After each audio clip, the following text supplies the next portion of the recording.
କରୁଛୁ। ପୃଥିବୀରେ ଅନେକ ଲୋକ ଜନ୍ମ ହୋଇଛନ୍ତି, ଅନେକ ରାଜା ମାନେ ଜନ୍ମ ହୋଇଛନ୍ତି, ଅନେକ ଜନନାୟକ ମାନେ ଜନ୍ମ ହୋଇଛନ୍ତି, ଅନେକ ବିଶିଷ୍ଟ ବ୍ୟକ୍ତି ମାନେ, ଅନେକ ସ୍ୱାଧୀନତା ସଂଗ୍ରାମୀ ମାନେ, ଆଉ ଅନେକ ବୁଦ୍ଧିଜୀବୀ ମାନେ ମଧ୍ୟ ଜନ୍ମଗ୍ରହଣ କରିଛନ୍ତି। କିନ୍ତୁ କାହାରି ଜନ୍ମଦିନକୁ ବଡ଼ଦିନ ବୋଲି କୁହାଯାଏ କାହାରି ଜନ୍ମଦିନ। କିନ୍ତୁ ପ୍ରଭୁ ଯୀଶୁ ଖ୍ରୀଷ୍ଟଙ୍କର ଜନ୍ମଦିନକୁ ଆମେ ବଡ଼ଦିନ ବୋଲି କହିଥାଉ। କାହିଁକି ବଡ଼ଦିନ? ଯାହାକୁ ସ୍ୱର୍ଗର ସ୍ପର୍ଗ ଧାରଣ କରିନପାରେ, ଯେ ଅଗମ୍ୟ ଜ୍ୟୋତିର୍ନିବାସୀ, ଯେ ସମୁଦାୟ ବିଶ୍ୱର ସୃଷ୍ଟିକର୍ତ୍ତା, যে মনুষ্যକୁ ଧୂଳିରୁ ନିର୍ମାଣ କଲେ, ସେ ମାନବ ଦେହ ଧାରଣ କରି ଜଗତକୁ ଆସିବା, ତାହା ବଡ଼ ଦିନ ଅଟେ। Hallelujah, hallelujah. ଯେତେବେଳେ ଚନ୍ଦ୍ରପୃଷ୍ଠରେ ପ୍ରଥମ ଥର ପାଇଁ ପାଦ ଦେଲେ, ତାକୁ ପଚରାଗଲା, ଜଗତ ଆସିଲା ପରେ নীল আর্মস্ট্রংକୁ ପଚରାଗଲା যে তুমি ଚନ୍ଦ୍ରରେ ପାଦ ଦେଲା ବେଳେ তোমার ফিলিংসটা কেমন ଥିଲା? ସେ ଗୋଟେ କଥା କହିଲେ, ଚନ୍ଦ୍ରରେ ଯେତେବେଳେ ମୁଁ ପାଦ ଦେଲି, ମୁଁ ଗୋଟେ ବିଷୟ ମନେ ପକେଇଲି, ମୋ ପରେ ବି ଚନ୍ଦ୍ରରେ ଅନେକ ଲୋକ ଆସିବ, ସେଇଟା ବଡ଼ ବିଷୟ ନାହିଁ। କିନ୍ତୁ ଯେ ଚନ୍ଦ୍ରକୁ ସୃଷ୍ଟି କରିଛନ୍ତି, ସେ ମାନବ ଦେହ ଧାରଣ କରି ଜଗତକୁ ଆସିବା ସବୁଠାରୁ ବଡ଼ ବିଷୟ। ମାନେ ଭାବି ଦେଖନ୍ତୁ, ଚନ୍ଦ୍ରରେ ତ କେତେ ଲୋକ ଯିବେ, ଆପଣଙ୍କ ପୁଅ ଝିଅମାନେ ମଧ୍ୟ ବୈଜ୍ଞାନିକ ହେଲେ ଯିବେ, ସେଇଟା ବଡ଼ ବିଷୟ ନୁହେଁ। କିନ୍ତୁ ଯେ ଚନ୍ଦ୍ରକୁ ସୃଷ୍ଟି କରିଛନ୍ତି, ସେ ମାନବ ଦେହ ଧାରଣ କରି ଜଗତରେ ଚଳପ୍ରଚାର କରିବା, ସେଇଟା ଆଜି ବଡ଼ ବିଷୟ। ମୋର ପ୍ରିୟ ଭାଇ ଭଉଣୀ ମାନେ, ପ୍ରଭୁ ଯୀଶୁ ଖ୍ରୀଷ୍ଟଙ୍କର ଜନ୍ମଦିନ ବଡ଼ ଦିନ ଅଟେ, ଆଉ ତାଙ୍କର ମରଣ ଦିନ ଶୁଭ ଦିନ ଅଟେ। Good Friday. আরে ভাবি দেখন্তু, আমি কেবে বি আমার শত্রু মলে বি সেদিনকে আমি শুভ দিন বলি কহিনথাও। কিন্তু প্রভু যীশু খ্রিস্টଙ୍କର মরণ দিন শুভ দিন অটে, কারণ সে মরিবা দ্বারা আমি জীবন পাইছি। প্রভু যীশু খ্রিস্ট কাহিঁকি জগতକୁ ଆସିଥିଲେ, ସେ କୁହନ୍ତି, ସେ ଆସିବାର ଗୋଟେ କାରଣ, ସେ କାହିଁକି ଜଗତକୁ ଆସିଥିଲେ, ଏଭଳି ତାର 10 ଅଧ୍ୟାୟ ତାର 4 ପଦ ଆଉ 5 ପଦରେ ସେ କୁହନ୍ତି, କାରଣ ବୃଷ ଓ ଛାଗର ରକ୍ତ ଯେ ପାପ ହରଣ କରିବ, ଏହା ଅସମ୍ଭବ।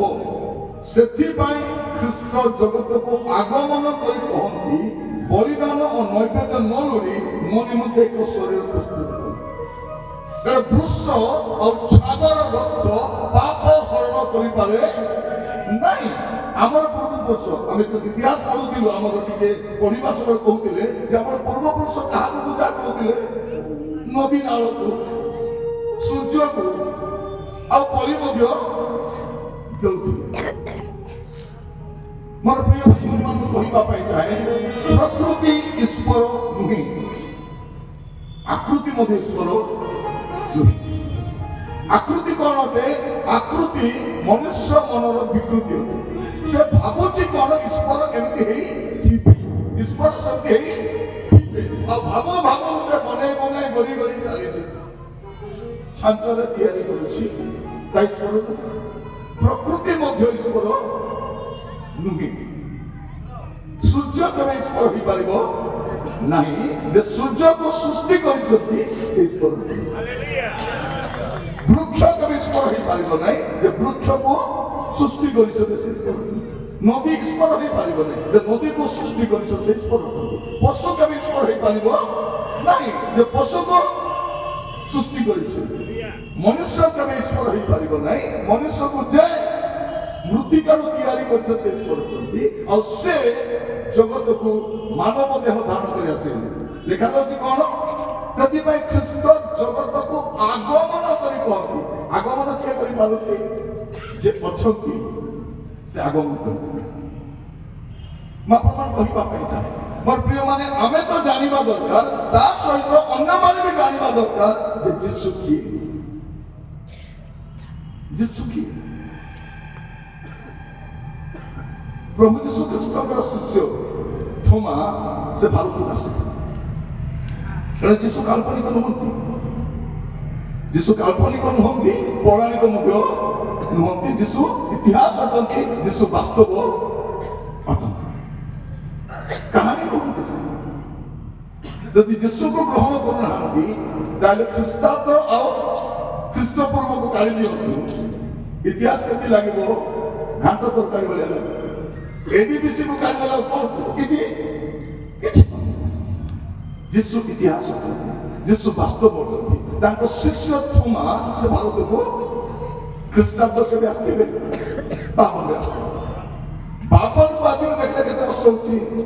1972 ବର୍ଷ ହେଉଛି ଭାରତକୁ ସୁସମାଚାର ଆସିଲା। ଯଦି ଏ 1972 ବର୍ଷ ମଧ୍ୟରେ ଆମେ ଖ୍ରୀଷ୍ଟିଆନ ମାନେ ଅନ୍ୟମାନଙ୍କୁ କହିଥାନ୍ତୁ ଯୀଶୁ କିଏ, ଆଜି ଭାରତର ସମସ୍ତେ ଯୀଶୁକୁ ଜାଣିଥିଲେ। ପ୍ରିୟ ଭାଇ ଭଉଣୀମାନେ, ଆମେ କେବେ ବି ଚାହିଁନାହୁଁ ଯେ ଭାରତ ଗୋଟେ ଖ୍ରୀଷ୍ଟିଆନ ଦେଶ ହଉ।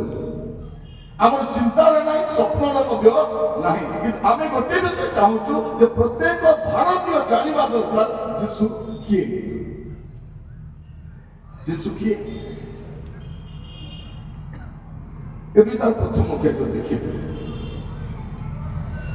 ଏବେ ତାର 1 ପର୍ବ 2 ପଦ ଲେଖାଯାଉଛି, এই শ্রেষ্ঠ কালের পুত্রଙ୍କ ଦ୍ୱାରା ଆମମାନଙ୍କୁ କଥା କହିଅଛନ୍ତି, ତାହାଙ୍କୁ ସେ ସମସ୍ତ ବିଷୟର ଅଧିକାରୀ କରି ନିଯୁକ୍ତ କଲେ, ତାହାଙ୍କ ଦ୍ୱାରା ମଧ୍ୟ ସମସ୍ତ ବିଶ୍ୱ ସୃଷ୍ଟି କଲେ। ପ୍ରଭୁ ଯୀଶୁ କିଏ? ପ୍ରଭୁ ଯୀଶୁ ହେଉଛନ୍ତି ସୃଷ୍ଟିକର୍ତ୍ତା। ଏ ପୃଥିବୀର ସୃଷ୍ଟିକର୍ତ୍ତା କିଏ? ପ୍ରଭୁ ଯୀଶୁ ଖ୍ରୀଷ୍ଟ। ଯେତେବେଳେ ଜଣେ ଲୋକ ଯୀଶୁ ଖ୍ରୀଷ୍ଟଙ୍କୁ ଗ୍ରହଣ କରୁଛି, ସେ ଅନ୍ୟ ଦେଶର ଭଗବାନଙ୍କୁ ଗ୍ରହଣ କରୁନାହିଁ। ସେ କାହାକୁ ଗ୍ରହଣ କରୁଛି? ତାର ସୃଷ୍ଟିକର୍ତ୍ତାଙ୍କୁ ଗ୍ରହଣ କରୁଛି। ଆପଣଙ୍କୁ ଯଦି କେହି ପଚାରିବ ଯେ ତୁମେ କାହିଁକି ଯୀଶୁକୁ ଗ୍ରହଣ କଲ, ଆପଣ କହିପାରିବେ ଯେ ମୁଁ ମୋର ସୃଷ୍ଟିକର୍ତ୍ତାଙ୍କୁ ଗ୍ରହଣ କରିଛି।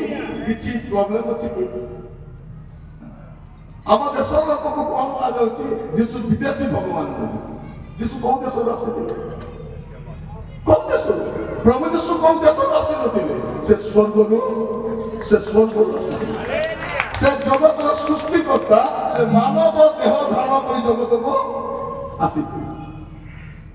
ଲୋକମାନେ କଣ କହୁଛନ୍ତି? ଆଦିବାସୀ, ଅଶିକ୍ଷିତ, ମୂର୍ଖ, ଅପାଠୁଆ ମାନଙ୍କୁ ବୋକା ବନାଇ ଖ୍ରୀଷ୍ଟିଆନ କରୁଛନ୍ତି। ବୋକା ବନାଇ ଖ୍ରୀଷ୍ଟିଆନ କରୁନାହାନ୍ତି, ଖ୍ରୀଷ୍ଟିଆନ ହେବା ପୂର୍ବରୁ ବୋକା ଥିଲୁ ଆମେ। ଏବେ ମାନେ ଖ୍ରୀଷ୍ଟିଆନ ହେବା ପୂର୍ବରୁ ବୋକା ଥିଲୁ, ଏବେ ବୋକା ନୁହଁ। ମୋର ପ୍ରିୟ ମାନେ, ଆମେ ଯୋଉ ଆଦିବାସୀ ମାନେ, ମତେ ଥରେ ଜଣେ ପଚାରୁଛି, ଆଜ୍ଞା ଆପଣ ଆଦିବାସୀ କି? ମୁଁ କହିଲି ହଁ ଆଦିବାସୀ। ଆଦିବାସୀ ମାନେ କଣ? ଯେ ଆରମ୍ଭରୁ ଏଠି ଅଛି ସେ ଆଦିବାସୀ। ମୁଁ କହିଲି ଆମେ ଆଦିବାସୀ ତ ବିଦେଶୀ। ଏବେ ଆଦିବାସୀ ମାନଙ୍କୁ କଣ ବୋଲି କୁହାଯାଉଛି? ବନବାସୀ ବୋଲି। ଆମେ ବନବାସୀ ନୁହଁ, ଆମେ ଆଦିବାସୀ ଅଛୁ। ଏ ବନବାସୀ କାହିଁକି କହୁଛନ୍ତି? ଆମକୁ ବନରୁ ତୋଳିଦେବା ପାଇଁ। କାରଣ ବନରେ ଖଣିଜ ସମ୍ପଦ ଅଛି, ବନରେ ଖଣି ଅଛି। ଏ ବନକୁ ବନରୁ ବାହାର କରିବା ପାଇଁ ଏ ଆଦିବାସୀ ମାନଙ୍କୁ ବନବାସୀ ବୋଲି। ଆମେ ବନବାସୀ ନୁହଁ, ଆମେ ଆଦିବାସୀ ଅଛୁ। ଆଦିବାସୀ ମାନେ କଣ? ଆଦ୍ୟରୁ ଯାଇକି ରହି ଆସିଛି ସେ ଆଦିବାସୀ। ଆମେ ଜାଣିନଥିଲୁ ବୋଲି ପ୍ରକୃତିକୁ ପୂଜା କରୁଥିଲୁ, ଏବେ ଜାଣିଦେଲୁ ପ୍ରକୃତି ଈଶ୍ୱର ନୁହେଁ, ଯେ ପ୍ରକୃତିକୁ ସୃଷ୍ଟି କରିଛନ୍ତି ସେ ଈଶ୍ୱର ଅଟନ୍ତି। ଆଉ ସେ କେହି ନୁହନ୍ତି, ସେ ପ୍ରଭୁ ଯୀଶୁ ଖ୍ରୀଷ୍ଟ ଅଟନ୍ତି। ଏଇଟା ଆମର ଅନ୍ୟ ଆଦିବାସୀ ମାନଙ୍କୁ ମଧ୍ୟ କହିବା ଦରକାର। ଯେତେ ଜଣେ ଲୋକ ଆଦିବାସୀ ଯୀଶୁକୁ ଗ୍ରହଣ କରୁଛି, ସେ ଚର୍ଚ୍ଚ ଭିତରେ ଆସି ପଡୁଛି। ଯେତେ ଆଦିବାସୀ ଅନ୍ୟ ଧର୍ମକୁ ଗ୍ରହଣ କରୁଛି, ମନ୍ଦିର ପ୍ରବେଶ କରିବା ପାଇଁ ମଧ୍ୟ ଦେଉନାହାନ୍ତି। ଆଦିବାସୀ କେବଳ ଚର୍ଚ୍ଚରେ ଆସିବ ତାହା ନୁହଁ, ଆଦିବାସୀ ସ୍ୱର୍ଗକୁ ମଧ୍ୟ ଯାଇପାରିବ। କିନ୍ତୁ ଆଦିବାସୀ ଲୋକ ରାଷ୍ଟ୍ରପତି ହେଲେ ମଧ୍ୟ ମନ୍ଦିରରେ ପ୍ରବେଶ କରିବାକୁ ଦେବେ ନାହିଁ। ଏଟା ଆମର ଆଦିବାସୀ ମାନେ ଜାଣିବା କହିବା। ମୋର ପ୍ରିୟ ମାନେ, ପ୍ରଭୁ ଯୀଶୁ ଖ୍ରୀଷ୍ଟ କିଏ? ପ୍ରଭୁ ଯୀଶୁ ଖ୍ରୀଷ୍ଟ ହଉଛନ୍ତି ସୃଷ୍ଟିକର୍ତ୍ତା, ମାନବର ସୃଷ୍ଟିକର୍ତ୍ତା। ଆପଣ ଯଦି ଦେଖିବେ ଯୋହନ କଣ ଲେଖୁଛନ୍ତି? ଯୋହନ ତାର ପ୍ରଥମ ଅଧ୍ୟାୟ ତାର 3 ପଦ ଲେଖାଯାଉଛି, ତାହାଙ୍କ ଦ୍ୱାରା ସମସ୍ତ ବିଶ୍ୱ ସୃଷ୍ଟି ହେଲା। हालेलुया प्रभु यीशु ख्रीष्टଙ୍କ ଦ୍ୱାରା ସମସ୍ତ ବିଶ୍ୱ ସୃଷ୍ଟି ହେଲା ଆଉ ଯେ ସମସ୍ତ ସୃଷ୍ଟ ହୋଇଅଛି ସେଥିମଧ୍ୟରୁ ଗୋଟିଏ ସୁଦ୍ଧା ତାହାଙ୍କ ବିନା ସୃଷ୍ଟ ହୋଇ ନାହିଁ ତାମାନେ ଆମେ ପୃଥିବୀରେ ଯାହା ବି ସୃଷ୍ଟ ବିଷୟ ଦେଖୁଛୁ ସେ ସବୁର ସୃଷ୍ଟିକର୍ତ୍ତା କିଏ ପ୍ରଭୁ ଯୀଶୁ ଖ୍ରୀଷ୍ଟ ହାଲେଲୁୟା ମୋର ପ୍ରିୟମାନେ କଣ କହୁଛନ୍ତି ଏ ଅପାଠୁଆ ଅଶିକ୍ଷିତ ମୂର୍ଖ ଲୋକମାନଙ୍କୁ ବୋକା ବନାଇ ଖ୍ରୀଷ୍ଟିଆନ କରୁଛନ୍ତି ଆପଣ ଜାଣିଛନ୍ତି ପୃଥିବୀରେ ସବୁଠାରୁ ଅଧିକ ଶିକ୍ଷିତ ଲୋକ କିଏ ଖ୍ରୀଷ୍ଟିଆନ ସବୁଠୁ ଅଧିକ ବୈଜ୍ଞାନିକ ଖ୍ରୀଷ୍ଟିଆନ ସବୁଠାରୁ ଅଧିକ ନୋବେଲ ପ୍ରାଇଜ ପାଇବା ଲୋକ ଖ୍ରୀଷ୍ଟିଆନ ସବୁଠୁ ଅଧିକ ଇନଭେନ୍ସନ କରିବା ଲୋକ ଖ୍ରୀଷ୍ଟିଆନ ଏ ଯୋଉ ମାଇକ୍ରୋଫୋନ ଧରି କଥା ହଉଛି ନା କିଏ କରିଛନ୍ତି ଖ୍ରୀଷ୍ଟିଆନ ମାନେ ଏ ମାଇକରେ ଆମକୁ ଗାଲି ଦଉଛନ୍ତି এটা କିଏ ବନେଇଛନ୍ତି ଖ୍ରୀଷ୍ଟିଆନ ଏ ଲାଇଟ୍ କିଏ ଇନଭେନ୍ସନ କରିଛନ୍ତି ଖ୍ରୀଷ୍ଟିଆନ ଉଡ଼ାଜାହାଜ Christian train Christian news paper Christian ବେଗ ଖ୍ରୀଷ୍ଟିଆନ ମୋର ପ୍ରିୟମାନେ ମୁଁ କାହିଁକି କହୁଛି ଯେତେବେଳେ ଆପଣ ଗୋଟେ ପେନ୍ ବି କିଣୁଛନ୍ତି ଶୁଣନ୍ତୁ 5 ଟଙ୍କା ପେନ୍ କିଣିଲେ ମଧ୍ୟ ଆପଣ କଣ କରିବେ କିଣିଦେଇ ପଳେଇ ଆସିବେ କି ପେପର ଗୋଟେ ଦିଅ କଣ କରିବ ଆଗ ଗାଳେଇବ ଚାଲୁଛି କି ଯଦି 5 ଟଙ୍କା ପେନ୍ କିଣିବା ପୂର୍ବରୁ ଚାଲୁଛି କି ନାହିଁ ଟେଷ୍ଟ କରୁଛ ତେବେ ଯାହାକୁ ଈଶ୍ୱର ବୋଲି ଭାବୁଛ ଜାଣୁଛ ଗ୍ରହଣ କରୁଛ ସେ କାମ କରିବ କି ନାହିଁ ସେଟା ବି ଆଗ ଟେଷ୍ଟ କର ଆଗ ଟେଷ୍ଟ କରିକି ଦେଖ ସତ ନା ନାହିଁ बल्ब किनले पळेई आसबे कि बल्ब गुडे दियो 20 पावर बल्ब ते देई दबो नहीं आसबे कि नाही आगो लगाई के काम से को नाही टेस्ट पर आगे आगे करे যদি কাম করব নেবে নইলে নাই জুতা কিনে পळेई आसबो कि नाही नाही জুতা নেবো 18 টাকা কাটবো পিনবো জুতা নেবো हां যদি জুতা ଆଉ ବଲ୍ବ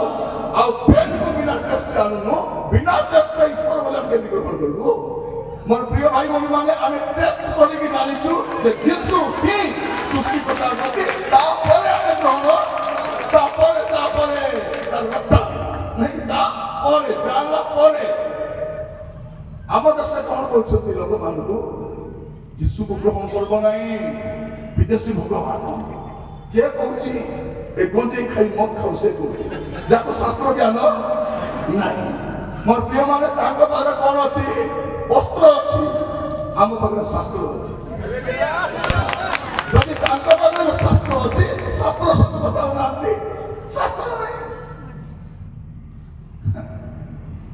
ସେଇଥିପାଇଁ ଲୋକମାନେ କଣ କହିବେ ବାଇବଲ ପଢିବ ନାହିଁ ବାଇବଲ ପଢ ନାହିଁ କାହିଁକି ପଢ ନାହିଁ କାହିଁକି ପଢିବାର ନାହିଁ ଏ ବାଇବଲ ପଢିଦେଲେ ସତ ଜାଣିଦବ ଆଉ ସତ ଜାଣିଲେ ତାକୁ ବୋକା କରିହେବ ବୋକା ବନେଇବ ସେଇଥିପାଇଁ ପତ୍ରିକା ପଢିବାକୁ ବି ଡରବେ ମାନେ ସାଧାରଣ ପତ୍ରିକା ବି ଲୋକମାନେ କାହିଁକି ଡରୁଛନ୍ତି ଯଦି ଏ ପତ୍ରିକା ବି ପଢିଦବ ବାଇବଲ ବି ପଢିଦବ ଆକୁ ବୋକା ବନେଇବ ବୋକା ହିଁ ବନାଏ ସେଇଥିପାଇଁ ଲୋକ ଡରୁଛନ୍ତି ମୋର ପ୍ରିୟ ମାନେ ଯଦି ଜଣେ ଲୋକ ଥରେ ବାଇବଲ ପଢିଦେଲା ତାକୁ ଆଉ ବୋକା ବନେଇ ହେବ ନାହିଁ ତାର ସମ୍ପତ୍ତି ଦାও ତାର ଜୀବନ ଯାଉ ତାର ଘର ଯାଉ ତାର ଘର ଯାଉ ସେ ଯୀଶୁକୁ ଛାଡ଼ିବ ଲୋକମାନେ କଣ କରୁଛନ୍ତି ନାଇଁ ଏମାନେ ଆଦିବାସୀ ମାନଙ୍କୁ ପଇସା ଦେଇ ଖ୍ରୀଷ୍ଟିଆନ କରୁଛନ୍ତି ଆଦିବାସୀ ମାନଙ୍କୁ ଯଦି ପଇସା ଦେଇ ଖ୍ରୀଷ୍ଟିଆନ କରିଥାନ୍ତୁ ରାଷ୍ଟ୍ରପତି ବି ଖ୍ରୀଷ୍ଟିଆନ ହେଇଥାନ୍ତେ ମୁଖ୍ୟମନ୍ତ୍ରୀ ମଧ୍ୟ ଖ୍ରୀଷ୍ଟିଆନ ହେଇଥାନ୍ତେ ପ୍ରିୟମାନେ ଆମେ ପଇସା ଖିଆ ଖ୍ରୀଷ୍ଟିଆନ ପଇସା ଦିଆ ଖ୍ରୀଷ୍ଟିଆନ ଆମେ ପଇସା ଖାଇ ଖ୍ରୀଷ୍ଟିଆନ এই মিটিং কোন পয়সা ହେଲା ଆପଣ ମାନଙ୍କ ପଇସାରେ ମଣ୍ଡଳୀ ପଇସାରେ କିଏ ବାହାର ଲୋକ ଆମକୁ ଦେଇନାହାନ୍ତି ଭାବୁଥିବେ କିଏ ପଇସା ଦେଲା ବୋଧେ ଆସିକି ଚଲେଇଛନ୍ତି ନାଇଁ ଆପଣ ମାନେ ଦେଇଛନ୍ତି ଏବେ ରିକ୍ୱେଷ୍ଟ କରାଉଛି ଯୋଉମାନେ ଦେଇନାହାନ୍ତି ଦିଅ ବୋଲି ମୋର ପ୍ରିୟ ମାନେ ଆମେ ପଇସା ଖିଆ ଖ୍ରୀଷ୍ଟିଆନ ଯଦି ପଇସା ଖାଇ ଖ୍ରୀଷ୍ଟିଆନ ହେଇଥାନ୍ତୁ ପଇସା ସରିଲେ ଯୀଶୁକୁ ମଧ୍ୟ ଏବେ କଣ ବୋଲି କହୁଛୁ ଆମେ ସବୁ ନେଇ ମତେ যিশু ধন দিও যিশু ধন দিও নিয়রে কোন নেব তুমি ଲୋକମାନଙ୍କୁ ଗାଁରୁ ତୋଡ଼ି ଦଉଛନ୍ତି ଲୋକମାନଙ୍କୁ ରାସନ କାର୍ଡ ଦଉନାହାନ୍ତି ଲୋକମାନଙ୍କୁ ଅନ୍ୟାନ୍ୟ ସୁବିଧା ଦଉନାହାନ୍ତି ଘରେ ରହିବାକୁ ଦେଉନାହାନ୍ତି ଗାଈ ଗୋରୁ ଛଡ଼ାଇ ନେଇ ଯାଉଛନ୍ତି ହେଲେ ବି ଲୋକମାନେ ଯୀଶୁକୁ ଛାଡୁ ନାହାନ୍ତି ଜାଣିବା କଥା ନା ମୁଣ୍ଡରେ ମୁଣ୍ଡ କିନେ ଜାଣିପାରୁନାହାନ୍ତି ଆମ ଦେଶର ଲୋକ ଏତେ ବୋକା ଅଟନ୍ତି, ତାକୁ ବୋକା ହକା। ମୁଁ ବେଳେ ବେଳେ ଦେଖେ ଲୋକମାନେ 40 ଲକ୍ଷ ଟଙ୍କାର କାର୍ କିଣୁଛନ୍ତି, 30 ଲକ୍ଷ ଟଙ୍କାର କାର୍ କିଣିଥିବେ, କିନ୍ତୁ ସେ କାର୍ରେ ଲେମ୍ବୁ ମର୍ଚି ବାନ୍ଧିକି ବୁଲୁଥିବେ। ସେଠୁ ଜାଣିବା କଥା ମନରେ କେତେ ମସଲା ଥିବ। ମୋର ପ୍ରିୟ ମାନେ, ଲେମ୍ବୁ ଆଉ ମର୍ଚ ନାହିଁ, ପଖାଳ ଭାତରେ ଦଳି ଦଳି ଖାଇବା, ଲେମନ ଟି ବନେଇବ, ଏ ପକୁଡ଼ି ସିଙ୍ଗଡ଼ା ସହିତ ଚାକିରି ଖାଇବା ପାଇଁ କଞ୍ଚା ମର୍ଚ ଦିଆଯାଇଛି, ଶାଗରେ ଦଳିକି ଖାଇବା ପାଇଁ ଦିଆଯାଇଛି, ଗାଡ଼ିରେ ବାନ୍ଧିବା ପାଇଁ। କାହିଁକି ଲୋକ ଜାଣିନା। ମୋର ପ୍ରିୟ ଭାଇ ଭଉଣୀ ମାନେ, ଆମେ ଆଦିବାସୀ ମାନେ, ଆମେ ସରଳ ଲୋକମାନେ, ଆମେ ପ୍ରଭୁ କିଏ ଜାଣିନଥିଲୁ। ଯେତେବେଳେ ବାଇବଲ ପଢିଲୁ ଆମେ ଜାଣିଲୁ। ମୁଁ କହିବା ପାଇଁ ଚାହେଁ, ଯଦି ଜଣେ ଲୋକ ତାର ଜୀବନ କାଳରେ ବାଇବଲ ପଢି ନାହିଁ, ସେ ଅନନ୍ତ କାଳ ଅନୁତାପ କରିବ ଯେ ମୁଁ କାହିଁକି ପଢିବି। ଆମ ଦେଶରେ କଣ କହୁଛନ୍ତି, ବାଇବଲ ହିଁ ପଢିବ ନାହିଁ, କାହିଁକି ପଢିବ ନାହିଁ? ତମେ ତ କେଜିରୁ ପିଜିରେ ଦୁନିଆ ବହି ପଢୁଛ, ଡକ୍ଟର ହେବା ପାଇଁ କେତେ ବହି ପଢୁଛ, ଇଞ୍ଜିନିୟର ହେବା ପାଇଁ କେତେ ବହି ପଢୁଛ, ଆଇଏଏସ୍ ହେବା ପାଇଁ କେତେ ବହି ପଢୁଛ, ଅନ୍ୟାନ୍ୟ ଏକ୍ସାମ ପାଇଁ କେତେ ବହି ପଢୁଛ। ବାଇବଲ ପଢିଲେ ସମସ୍ୟା କଣ? ବାଇବଲ ପଢିଲେ ସମସ୍ୟା ଏଇଟା ଯେ ସତ ଜାଣିଦେବ, ଆକୁ ବୋକା ବନେଇ ହେବ, ବୋକା ବନେଇ ହେବ। ପ୍ରଭୁ ଯୀଶୁ କିଏ? ପ୍ରଭୁ ଯୀଶୁ ସୃଷ୍ଟିକର୍ତ୍ତା। ମୋର ପ୍ରିୟ ଭାଇ ଭଉଣୀ ମାନେ, ଯେତେବେଳେ ଆପଣଙ୍କ ବାଇକ୍ ଖରାପ ହଉଛି, କୋଉଠି ଯାଉଛନ୍ତି? ଗ୍ୟାରେଜକୁ ଯାଉଛନ୍ତି ନା ନାହିଁ? ଯାଉଛନ୍ତି। ଦେହ ଖରାପ ହେଲେ ଡକ୍ଟର ପାଖକୁ ଯାଉଛନ୍ତି, ଯାଉଛ। টিভি খরাপ হলে টিভি মেকানিক পাখু যাচ্ছু, মোবাইল খরাপ হলে মোবাইল রিপেয়ার পাই যাচ্ছু। কিন্তু আমার সমস্যা হলে কোটি যা আমি জানি ଆମକୁ କଣ କରୁଛନ୍ତି? ଏଠି ଯାଅ ସେଠି ଯାଅ, କୋଉଠି ଯାଉଛ ତୁମେ? ଲୋକ ଚାଲି ଚାଲି ଯାଉଛନ୍ତି, ଅଟୋରେ ଯାଉଛନ୍ତି, ଟ୍ରେନରେ ଯାଉଛନ୍ତି, ଆଜି ବସ୍ ମଧ୍ୟ। କଣ ବଦଳିବ? ସମାଧାନ କରିବ କିଏ? ସମାଧାନ କାହା ପାଖରେ ଅଛି? ଆମର ସୃଷ୍ଟିକର୍ତ୍ତାଙ୍କ ପାଖରେ ଅଛି। ଆଉ ସୃଷ୍ଟିକର୍ତ୍ତା କିଏ? ପ୍ରଭୁ ଯୀଶୁ ଖ୍ରୀଷ୍ଟ ସୃଷ୍ଟିକର୍ତ୍ତା ଅଟନ୍ତି, ଆଉ ଦ୍ୱିତୀୟ ସୃଷ୍ଟିକର୍ତ୍ତା କିଏ ମଧ୍ୟ ନାହାନ୍ତି। ଏଟା ଶାସ୍ତ୍ର କହୁଛି, ଆମେ କହୁନୁ। ଆମେ ତ ନମ ସେମାନେ କହିଲେ ହେଇଯିବ, ଆମେ କହୁନୁ। ବାଇବଲ କହୁଛି ଯେ ପ୍ରଭୁ ଯୀଶୁ ଖ୍ରୀଷ୍ଟ କିଏ ଅଟନ୍ତି? ସେ ସୃଷ୍ଟିକର୍ତ୍ତା, ସେମାନଙ୍କର ସୃଷ୍ଟିକର୍ତ୍ତା। ଆଉ ସେ କିଏ ଅଟନ୍ତି? ସେ ମଣିଷର ତ୍ରାଣକର୍ତ୍ତା। ଲୁକ 2 ଲୁକ 2 ଅଧ୍ୟାୟ, ସେଠି ଆପଣ ଦେଖିପାରିବେ ଯେ ପ୍ରଭୁ ଯୀଶୁ ଖ୍ରୀଷ୍ଟ କିଏ। ଦୁର୍ଭାଗ୍ୟର କଥା ଆମେ ଲୋକମାନଙ୍କୁ କହିପାରିନାହୁଁ। ଆସନ୍ତା ସମୟରେ ଆମେ ଚେଷ୍ଟା କରିବା ଯେପରି ଆମର ଅନ୍ୟ ଭାଇ ଭଉଣୀ ମାନେ ଆମ ଦେଶ ସେମାନେ ଜାଣିପାରିବେ। ଲୁକ 2 ପର୍ବ ତାର 10-11 ପଦ, ସେଥିରେ ଦୂତ ସେମାନଙ୍କୁ କହିଲେ। କିଏ କହିଲେ? ଦୂତ, ଭୂତ ନାହିଁ ହେଲା, କିଏ? ଦୂତ। ଆମ ଦେଶରେ କଣ ଭୂତର କଥା ମାନିବେ? ଲେଖାରେ ଦୂତ ସେମାନଙ୍କୁ କହିଲେ, ଭୟ କର ନାହିଁ। ବଡ଼ଦିନ କେମିତିକା ପର୍ବ? ଭୟ ନ କରିବାର ପର୍ବ। ହାଲେଲୁୟା। କାହିଁକି ଭୟ କରିବ ନାହିଁ? ତୁମର ସୃଷ୍ଟିକର୍ତ୍ତା, ସେ ତ୍ରାଣକର୍ତ୍ତା ହେଇ ଜଗତକୁ ଆସିଛନ୍ତି। ତୁମେ ଭୟ କରିବାର ଆବଶ୍ୟକ ନାହିଁ। ଇମାନୁଏଲ ପରମେଶ୍ୱର ତୁମ ସହିତ ଅଛନ୍ତି। ତୁମ ଗାଁ ଲୋକ ଛାଡ଼ି ପାରିବେ, ବାପା ଛାଡ଼ି ପାରିବ, ମା ଛାଡ଼ି ପାରିବ, ସମାଜ ଛାଡ଼ି ପାରିବ, କିନ୍ତୁ ତୁମ ପ୍ରଭୁ ତୁମକୁ ଛାଡ଼ିବେ। ଭୟ କର ନାହିଁ। କାହାକୁ କୁହାଯାଉଛି ମୋ ପ୍ରିୟ ମାନେ? ମେଷ ପାଳକ ମାନଙ୍କୁ କୁହାଯାଉଛି। କୋଉ ମେଷ ଜଗୁଥିଲେ? ମାନେ ଯୋଉ ମନ୍ଦିରରେ ବଳି ଦିଆଯାଉଥିବା ମେଷ, ତାର ଜଗିବା ଲୋକ ଏମାନେ। ତେଣୁ ଦୂତ କହୁଛନ୍ତି ବଳିଦାନ ଦରକାର ନାହିଁ, କାରଣ ବଳିକୃତ ହେବା ପାଇଁ ଈଶ୍ୱରଙ୍କ ପୁତ୍ର ମନୁଷ୍ୟ ପୁତ୍ର ହେଇ ଆସିଛନ୍ତି। ସେଥିରେ ଜହନ ଦେଖୁ ଦେଖୁ କହିଲେ, ଏଇ ଦେଖ ଈଶ୍ୱରଙ୍କର ମେଷ ଶାବକ, ଯେ ଜଗତର ପାପ, ଜିହୁଦୀ ମାନଙ୍କ ପାପ ବୋଲି ଲେଖା ହେଇନାହିଁ, ଖ୍ରୀଷ୍ଟିଆନ ମାନଙ୍କ ପାପ ବୋଲି ଲେଖା ଯାଇ ନାହିଁ। କଣ ଲେଖା ଯାଇଛି? ଜଗତର ପାପ ବହି ନେଇଯାଏ। ସେ ଲେଖା ଯାଉଛି, ଭୟ କର ନାହିଁ, ଦେଖ ମୁଁ ସମସ୍ତ ଲୋକଙ୍କର। କେତେ ଲୋକଙ୍କର? ଖାଲି ଆମର ନାହିଁ, ଓଡ଼ିଆ ଲୋକର, ସୌରା ଲୋକର, ପଞ୍ଜା ଲୋକର, ଗଦୁଆ ଲୋକର, ତେଲୁଗୁ ଲୋକର, ତାମିଲ ଲୋକର, ଭାରତୀୟ ମାନଙ୍କର, ଆମେରିକାର, ଇଂଲଣ୍ଡର, ଜାପାନର, କୋରିଆର ସମସ୍ତ ଲୋକଙ୍କର ଅତ୍ୟନ୍ତ ଆନନ୍ଦଜନକ ସୁସମାଚାର ତୁମମାନଙ୍କୁ କଣ? ଅତ୍ୟନ୍ତ ଆନନ୍ଦଜନକ ସୁସମାଚାର। ଆଜିର ସମୟରେ ସୁସମାଚାର କିଛି ନାହିଁ। ଆପଣ ନ୍ୟୁଜ ପେପର ଖୋଲିଲେ ଖାଲି ଦୁଃସମାଚାର, ଟିଭି ଖୋଲିଲେ ଖାଲି ଦୁଃସମାଚାର। মোবাইল ইউজ করলে খালি দুঃসমাচার। কতদিন মার্গ দেখে দিল পার্লামেন্টে মূর্খটা করে উঠছে। মানে আমি তো ওটাই তো সমাধান করবো, কেন মনে করে আসতে লাগছে। প্রিয় মানে আগামী সময় দেখুন তো আହୁରି କଣ କଣ ହେବା ପାଇଁ ଯାଉଛି। ଏଠି ସେ ବୁଢାଟା ଥିଲେ ଆମକୁ ପଚାରୁଥିଲେ ଆପଣ ମାନେ ଖୁସି ତ ବୋଲି କରି ସେ ପଚାରବା ବୁଢା ମୋତେ ପଳେଇଲା ଯେ କଣ ହବ ଜଣା ମଧ୍ୟ ପ୍ରିୟ ମାନେ ସେ ବୁଢା କଣ କଲେ କଣ ଏତିକି ତ କହୁଥିଲେ ଆପଣ ମାନେ ଖୁସି ତ। ସେ କଥା ଶୁଣି ବେଶୀ ଦିନ ହେଇଗଲାଣି କି କହିବା ଲୋକ ମଧ୍ୟ ନାଇଁ, ଆଗକୁ କହିବା ଲୋକ ଆଇବେ କି ନାଇଁ ସେଟା ବି ଜଣା ନାହିଁ। 24 ବର୍ଷ କେମିତି କଟିଗଲା ଜଣା ବି ପଡିଲା ନାହିଁ। 6 ମାସ ହେଲା ନିଶ୍ୱାସ ନେବା କଷ୍ଟ ହେଇଯାଉଛି। ମୋର ପ୍ରିୟ ମାନେ ଅପେକ୍ଷା କରନ୍ତୁ, କାରଣ ଚାରିଆଡେ ଗୋଟେ ଘୃଣା, ଗୋଟେ ହିଂସା, ଗୋଟେ ବିବାଦ, ଗୋଟେ ଦ୍ୱେଷ, ଗୋଟେ କ୍ରୋଧ। କାରଣ ସୁସମାଚାର କୋଉଠି ନାହିଁ। ଲେଖାଯାଉଛି କଣ, ସେଥିରେ ଦୂତ ସେମାନଙ୍କୁ କହିଲେ ଭୟ କର ନାହିଁ, ଦେଖ ମୁଁ ସମସ୍ତ ଲୋକଙ୍କର ଅତ୍ୟନ୍ତ ଆନନ୍ଦଜନକ ସୁସମାଚାର ତୁମମାନଙ୍କୁ ଜଣାଉଅଛି। ଆଜି 2000 ବର୍ଷ ପୂର୍ବେ ଆଜି ଦାଉଦଙ୍କ ନଗରରେ ତୁମ୍ଭମାନଙ୍କ ନିମନ୍ତେ ତ୍ରାଣକର୍ତ୍ତା, ମୁକ୍ତିଦାତା, ଉଦ୍ଧାରକର୍ତ୍ତା ଜନ୍ମଗ୍ରହଣ କରିଛନ୍ତି। ସେ ଖ୍ରୀଷ୍ଟ ପ୍ରଭୁ। Hallelujah, hallelujah. ତୁମମାନଙ୍କ ନିମନ୍ତେ ତ୍ରାଣକର୍ତ୍ତା ଜନ୍ମଗ୍ରହଣ କରିଛନ୍ତି ବୋଲି କହିଲେ ଭାବିଥାନ୍ତୁ ତ୍ରାଣକର୍ତ୍ତା କିଏ, ଇଏ ନା ସିଏ ନା କିଏ? ସିଧା ଲେଖା ହେଇଛି, ନାଁ ବି ଲେଖା ହେଇଛି। ତ୍ରାଣକର୍ତ୍ତା କିଏ? ଖ୍ରୀଷ୍ଟ। ଆମର ଓଡ଼ିଆ ଗୀତ ଅଛି, ନାହିଁ କାହିଁରେ ଗତି ମୁକ୍ତି ଜାଣରେ ନାହିଁ କାହିଁରେ ଗତି ମୁକ୍ତି ଯୀଶୁ ବିନା ପାପୀର, ଯୀଶୁ ବିନା ପାପୀର ଆନରେ ନାହିଁ କାହିଁରେ ଗତି ମୁକ୍ତି।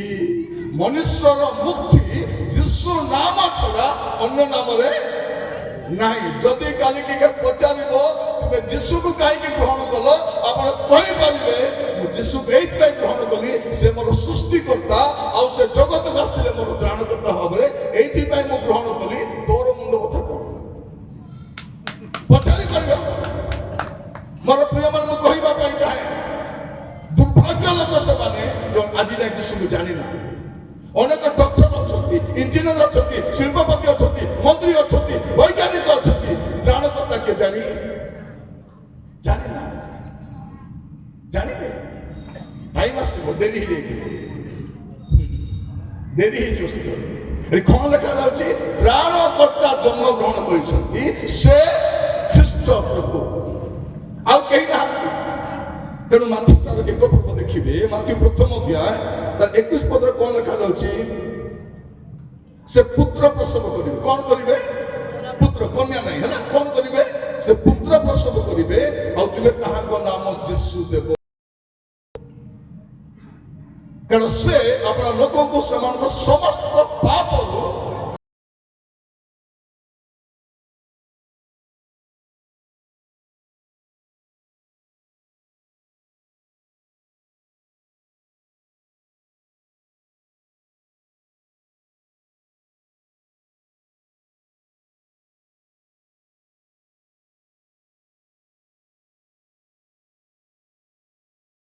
ନାମର ଅର୍ଥ କଣ ଅଟେ?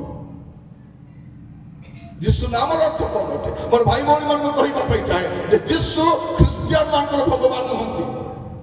ପ୍ରଭୁ ଯୀଶୁ ଖ୍ରୀଷ୍ଟ ଖ୍ରୀଷ୍ଟିଆନ ଧର୍ମ ପ୍ରତିଷ୍ଠା କରିବାକୁ ଆସିନାହାନ୍ତି। ପ୍ରଭୁ ଯୀଶୁ ଖ୍ରୀଷ୍ଟ କୌଣସି ଧର୍ମର ପ୍ରବର୍ତ୍ତକ ନଥିଲେ। ସେ ସୃଷ୍ଟିକର୍ତ୍ତା, ସେ ତ୍ରାଣକର୍ତ୍ତା ହୋଇ ଜଗତକୁ ଆସିଲେ। ସେଇଟା ହଉଛି ବଡ ଦିନ, এইটা হচ্ছে বড় দিন। আসলে তোমরা উচ্চ করো তাহলে সে যিশুকে পাইতে পারবে। আর তোমরা উচ্চ করো, উচ্চ করে তারা, উচ্চ করে তারা সহিত হবে প্রভুকে ধন্যবাদ দেওয়া। কারণ সে সৃষ্টিকর্তা ଆମ ପାଇଁ ତ୍ରାଣକର୍ତ୍ତା ହେଇ ଆସିଲେ। ତାଙ୍କ ନାମ କଣ ଅଟେ? ଯୀଶୁ ଅଟେ। ଆଉ ଯୀଶୁ ନାମ ଛଡା ଅନ୍ୟ ନାମରେ ପରିତ୍ରାଣ ନାହିଁ। ସେଇଥିପାଇଁ ପ୍ରେରିତ ପୁସ୍ତକ ଲେଖିବା ସମୟରେ ଲୋକ କଣ ଲେଖୁଛନ୍ତି? ପ୍ରେରିତ 4 ପର୍ବ ତାର 12 ପଦ ଏ ବର୍ଷା ହେବାର ଗୋଟେ କଥା କହିବା ପାଇଁ ଚାହେଁ ଆୟୋଜକ ମଣ୍ଡଳୀକୁ। ପ୍ରଭୁ ଯୋଉ ସଫା ପାଗ ଦେଇଥିଲେ, ବୁଦ୍ଧିମାନର କାମ କଣ? ସେଇ ସମୟରେ ବାକ୍ୟ ଶୁଣେଇ ଦେବା। ପ୍ରୋଗ୍ରାମ କାଢ଼ିବାର ନଥିଲା, ଏ ପ୍ରୋଗ୍ରାମ ପ୍ରଭୁ ସୁଯୋଗ ଦେଲେ ଆମେ ବାକ୍ୟକୁ ଛାଡ଼ି ଯଦି ସବୁ ପ୍ରୋଗ୍ରାମ କରିବା କେମିତି ହେବ? ମୁଁ ସେ କହିବା ପାଇଁ ଚାହେଁ ପରମେଶ୍ୱର ଉତ୍ତମ ପାଗ ଦେବା ସମୟରେ ଉତ୍ତମ କାମ ଆଗ ସାରି ଦେଇଥିବାର ଅଛି। ରିପୋର୍ଟ ପରେ ବି ପଢିଲେ ହେବ କି ନାହିଁ? ରିପୋର୍ଟ ପରେ ବି ପଢିଲେ ହେବ, ନାଚ ପରେ ବି ନାଚି ନାଚି ବର୍ଷା ବେଳେ କଲେ ବି ହେବ, କିନ୍ତୁ ବାକ୍ୟ ଶୁଣିଲା ବେଳକୁ କଣ କରିବାର ଅଛି? ଭଲ ପାଗ ଥିଲା ବେଳେ ଏବେ ବର୍ଷା ହେଲେ ବି ଯାଇପାରିବେନି, ଛାଡୁ ମଧ୍ୟ ନାହିଁ। ଆପଣ ଭିଜି ଭିଜି ବସିବେ, ମୁଁ ବି ଭିଜି ଭିଜି ବୁଝିବି ନାହିଁ। ଆପଣ ମାନେ କହିବା ପାଇଁ ଚାହେଁ ସୁଯୋଗ ଅଛି ପ୍ରିୟ ମାନେ, ଆମକୁ ଯେତେବେଳେ ପ୍ରଭୁ ସୁଯୋଗ ଦଉଛନ୍ତି ତାର ସଦ୍ବ୍ୟବହାର କରିବାର ଅଛି। ଏଠି କଣ ଲେଖାଯାଉଛି ଯେ ପ୍ରଭୁ ଯୀଶୁ ଖ୍ରୀଷ୍ଟ ସେ କଣ ଅଟନ୍ତି? ସେ ସୃଷ୍ଟିକର୍ତ୍ତା ଅଟନ୍ତି, ଆଉ ସେ ହିଁ ତ୍ରାଣକର୍ତ୍ତା, ଆଉ ଦ୍ୱିତୀୟ ତ୍ରାଣକର୍ତ୍ତା କେହି ନାହାନ୍ତି। ପ୍ରେରିତ 4:12 କଣ ଲେଖାଯାଉଛି? ତାହାଙ୍କ ଛଡା ମାନେ କଣ? ଯୀଶୁଙ୍କ ଛଡା ଆଉ କାହାଠାରେ ପରିତ୍ରାଣ ନାହିଁ। ଯାହା ଦ୍ୱାରା ଆମମାନଙ୍କୁ ପରିତ୍ରାଣ ପାଇବାକୁ ହବ, ଆକାଶ ତଳେ ମନୁଷ୍ୟ ମାନଙ୍କ ମଧ୍ୟରେ ଆଉ କୌଣସି ନାମ ଦିଆଯାଇ ନାହିଁ। ତାଙ୍କ ପାଇଁ ଅଲଗା ନାମ, ତାଙ୍କ ପାଇଁ ଅଲଗା ନାମ, ତାଙ୍କ ପାଇଁ ଏ ଅଲଗା ଅଲଗା ନାମ ନାହିଁ। ଆଗ ବୋକା ଥିଲୁ କଣ ବୋଲି କହୁଥିଲେ? ନାମ ଅଲଗା ଅଲଗା, ଭଗବାନ ଗୋଟେ। ଦେଶିଆ ତ ଦେଶିଆ, ଭୋକା ତ ହଁ ହେଇଥିବ ପରି ଲାଗୁଛି। ପରେ ଯେତେବେଳେ ସ୍କୁଲକୁ ଗଲୁ, ରେଜିଷ୍ଟ୍ରେସନରେ ସଙ୍ଗୀତା, ବବିତା, କବିତା, ସରିତା ବୋଲିଲା ବେଳକୁ ଅଲଗା ଅଲଗା ନା, ଅଲଗା ଲୋକ ବି ଅଲଗା ହେଇଯାଉଛି। ଆଧାର କାର୍ଡରେ ଆପଣ ଅନ୍ୟ କାହା ପାଇଁ ଭୋଟ ଦେଇପାରିବେ କି? ଭଉଣୀ ମାନେ ଅନ୍ୟ କାହା ପାଇଁ ଚାଉଳ ଆଣିପାରିବେ ନାଇଁ। ଚାଉଳ ଦେବା ପୂର୍ବରୁ ତମର ହାତ ଚିହ୍ନ, ତମର ଆଖି ମିଶିବାର ଅଛି, ତମର ନାଁ ମିଶିବାର ଅଛି, ତେବେ ଚାଉଳ 5 କେଜି ଆଣିପାରିବ, ସେଟା ମଧ୍ୟ ଆଣିପାରିବ। କହିବା ପାଇଁ ଚାହେଁ ନାମ ଅଲଗା ହେଲେ ଲୋକ ବି ଅଲଗା। ଆଉ କଣ ଗୋଟେ କଥା କହୁଥିଲେ? ନାଇଁ, ରାସ୍ତା ଅଲଗା ଅଲଗା, ପହଞ୍ଚିବା ଜାଗା ଗୋଟେ। ଆମେ ହେଇଥିବ ପରି ଲାଗୁଛି ବୋଲି ପରେ ଜାଣିଲୁ। ମୋର ପ୍ରିୟ ମାନେ, ଏଠି ଆଇବା ପାଇଁ କେତେ ଜଣଙ୍କୁ ପଚାରି ଆସିଲେ? ଏଇଠି ଓଡ଼ିଶା ଭିତରେ ଗଜପତିର ଏଇଠି ଆସ ଖଜୁରୀ ପଦା, ମୋବାଇଲରେ ଖଜୁରୀ ପଦା ମାରିଲେ 10ଟା ଖଜୁରୀ ପଦା ମାରୁଛି। ମାରିଦେଲୁ ଖଜୁରୀ ପଦା, ଲକ୍ଷ୍ମୀପୁର ଖଜୁରୀ ପଦା କେତେ ଗଲା? 135 କିଲୋମିଟର। ଦେଖିଲା ଆସୁଛୁ 180 କିଲୋମିଟର ପହଞ୍ଚୁ ନାହିଁ। ତାପରେ ଦେଖିଲୁ ନାଇଁ, ଏଟା ସେ ଖଜୁରୀ ପଦା ନାହିଁ, ଆରି ଗୋଟେ ଅଛି। ମୋର ପ୍ରିୟ ମାନଙ୍କୁ କହିବା ପାଇଁ ଚାହେଁ ରାସ୍ତା ଅଲଗା ହେଲେ ପହଞ୍ଚିବା ଜାଗା ମଧ୍ୟ ଅଲଗା। ଯୀଶୁ କହିଲେ ସ୍ୱର୍ଗ ଯିବା ପାଇଁ ରାସ୍ତା ମୁଁ ଏକଲା ଏକା, ଆଉ କିଏ ମଧ୍ୟ ନାଇଁ। ଏଟା କାହାକୁ କହି ପଠାଇଥିଲେ? ଏଟା ଥମାକୁ କହି ଭାରତକୁ ପଠାଇଥିଲେ। ଭାରତରେ କଣ କୁହନ୍ତି? ନାଇଁ, ଆଗେ ରାସ୍ତା ଅଲଗା ଅଲଗା, ପହଞ୍ଚିବା ଜାଗା। ଯୀଶୁ ଯାଇ କହିଲେ, ଯାଇ କହିବୁ ମୁଁ ହିଁ ପଥ, ଆଇ ଏମ୍ ଦ ୱେ, ମୋ ଛଡା ଦ୍ୱିତୀୟ ରାସ୍ତା ସ୍ୱର୍ଗ ଯିବାକୁ ନାଇଁ, ଦ୍ୱିତୀୟ ରାସ୍ତା ନାହିଁ।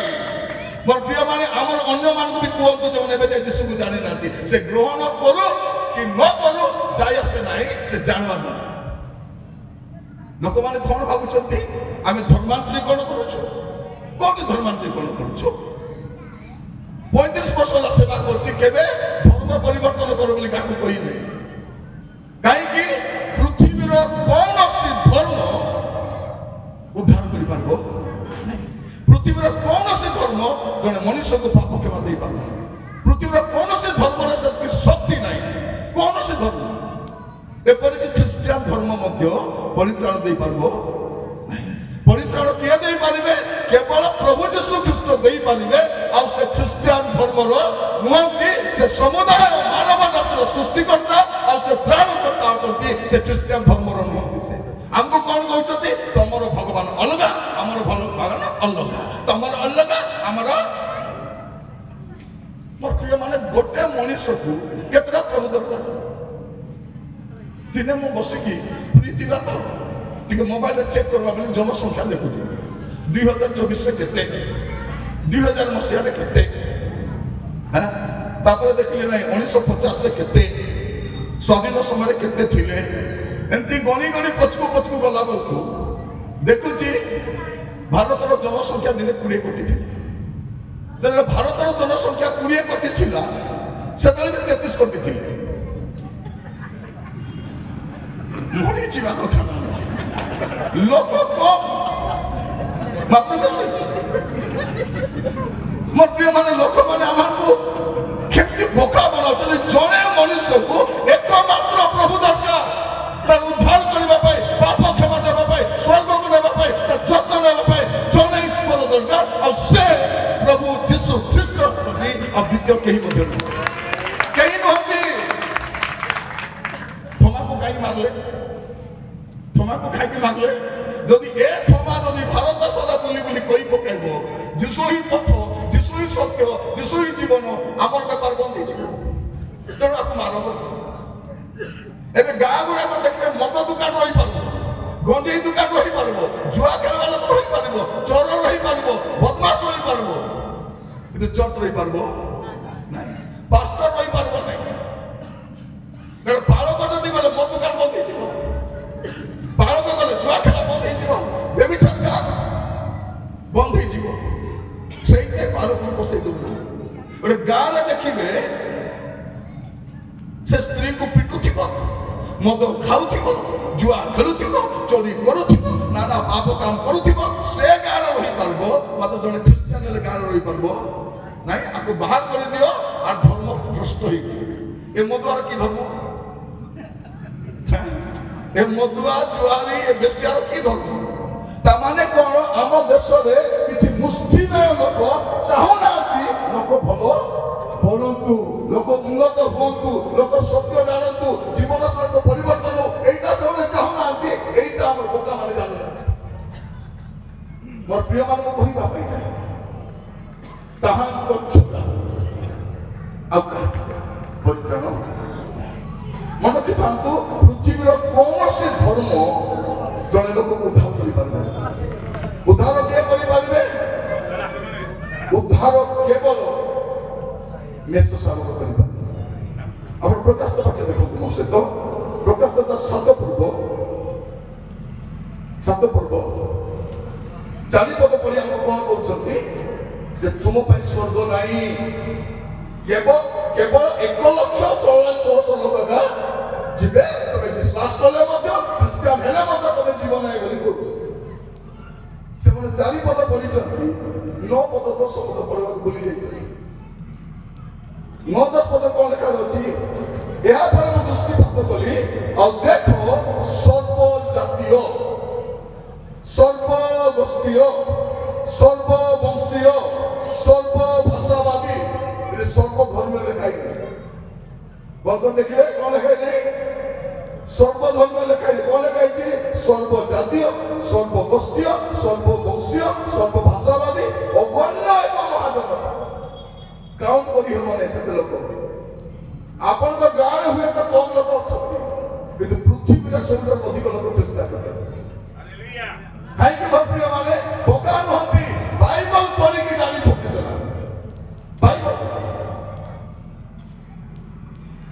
बाइबल पूरा पढ़वा दरकार नहीं बाइबल प्रथम पृष्ठा पढ़िले जानिब ईश्वर की से सृष्ट वस्तु को पूजा करी बोले सृष्टिकर्ता को से पूजा करी एटा सृष्ट वस्तु केबे भी ईश्वर होई पारिबो नै सृष्टिकर्ता ही ईश्वर होती और सृष्टिकर्ता यीशु ही होती और यीशु ही त्राणकर्ता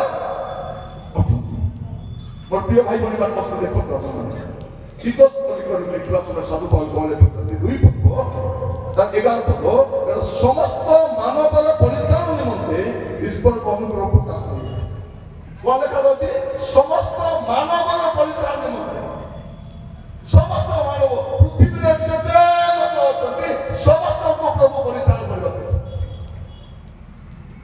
সমস্ত কারণ যিশু কথা ଆଉ କେତେ ନା କଥା ନା ଆପଣ ତ ଦେଖିବେ ପ୍ରଥମ ଜହନ ତାର 2 ପର୍ବ 1 ପଦ ଆଉ ସେ ଆମମାନଙ୍କ ନିମନ୍ତେ କେବଳ ଆମମାନଙ୍କ ପାପ ନିମନ୍ତେ ନୁହେଁ ମାତ୍ର ସମସ୍ତ ଜଗତର ପାପ ନିମନ୍ତେ ମଧ୍ୟ ପ୍ରାୟଶ୍ଚିତ ଭାଇ ମାନ ଶୁଣି ରଖିଥାନ୍ତୁ ପ୍ରଭୁ ଯୀଶୁ ଖ୍ରୀଷ୍ଟ ସେ ସମସ୍ତ ଜଗତର ପ୍ରାୟଶ୍ଚିତ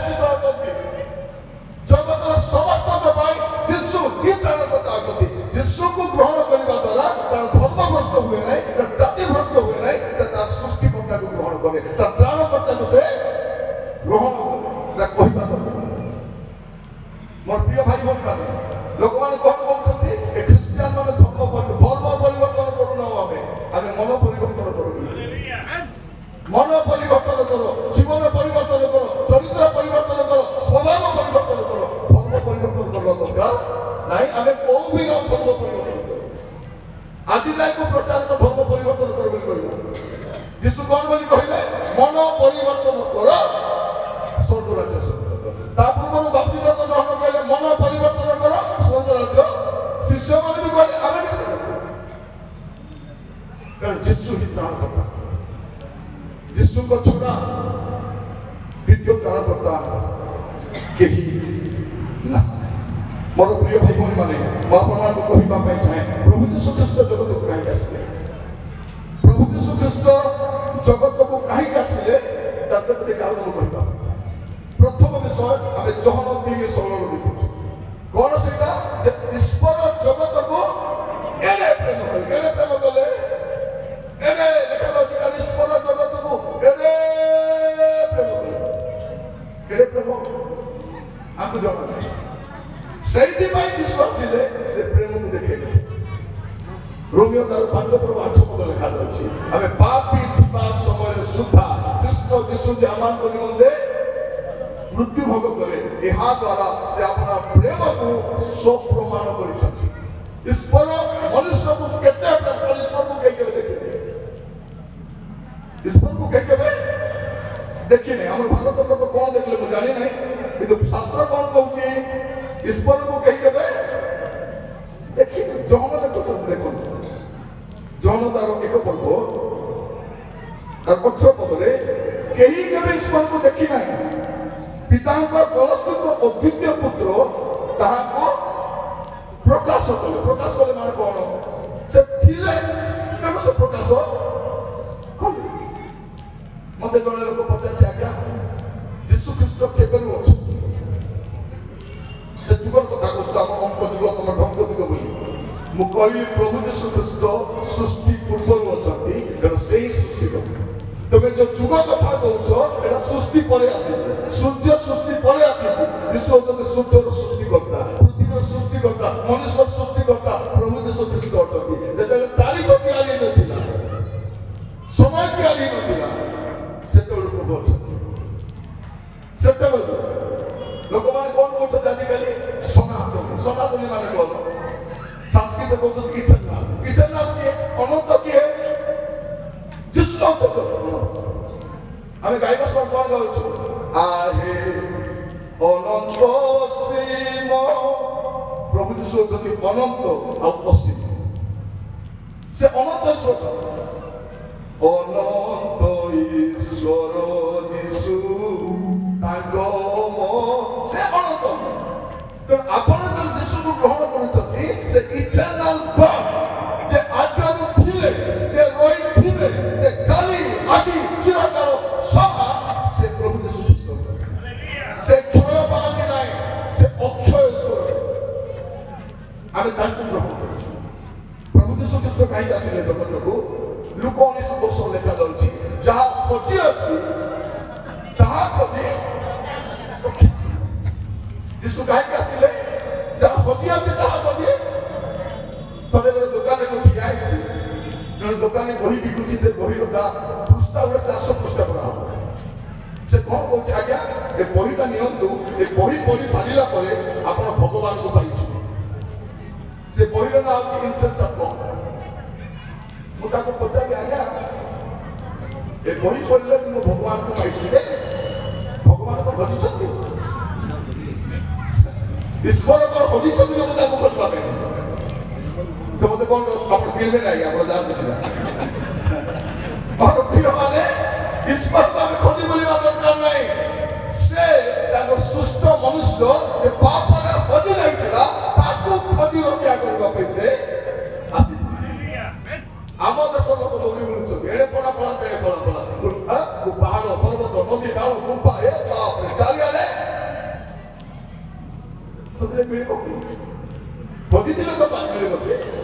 ସେ ହଜି ନାହାନ୍ତି, ଆମେ ହଜି ଯାଇଥିଲୁ ପାପରେ, ଆମେ ମନ୍ଦତାରେ ଅସୁବିଧା। ସେ ଆମକୁ ଖୋଜି ରକ୍ଷା କରିବା ପାଇଁ ଆସିଥିଲେ। ପ୍ରଭୁ ଯୀଶୁ ଖ୍ରୀଷ୍ଟ ସେ ଆମକୁ ଖୋଜି ରକ୍ଷା କରିବା।